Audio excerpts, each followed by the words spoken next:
Okay, that makes sense. Also, I think with this bill, it tightens domestic content and sourcing rules. So if too much of your equipment or ownership comes from a foreign entity of concern, Mhm. you could actually lose eligibility.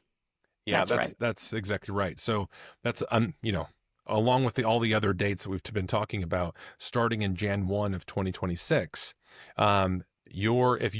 if you start construction, meaning we hit that 5% marker like we were Yeah. talking about, if we hit that before December 31st of 2025, there's no requirement. Once we hit Jan 1 and you start construction by that date, 40% of your equipment has to be non-foreign entity of concern, or domestic content sometimes, meaning like it's US.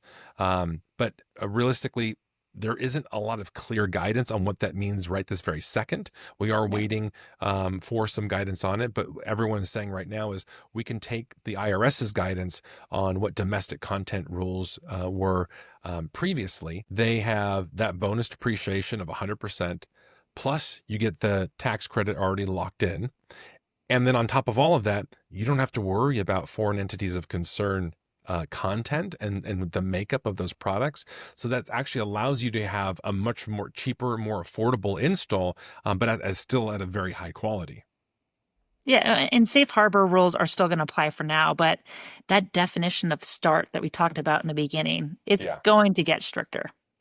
So we really need to make sure, and for the consumer, the person who's purchasing this is, documentation matters, and Yeah. everyone should keep that as the top of their mind. And the other thing to think about too is those state level incentives and utility incentives, those things are still alive and well, and those aren't going to go away. They just become a larger portion of what we focus on, right, as we continue to build. Yeah. Do you think that we're going to see like more of those incentives pop up as, if for whatever reason solar slows down in the terms of sales, and so the rules have changed, but from where we sit, the future of solar is brighter than ever. Yeah, I mean, if you're thinking about a project or just wondering how these changes affect you, let's talk. Visit us at power.solar. We're happy to meet with you. Thank you, everyone.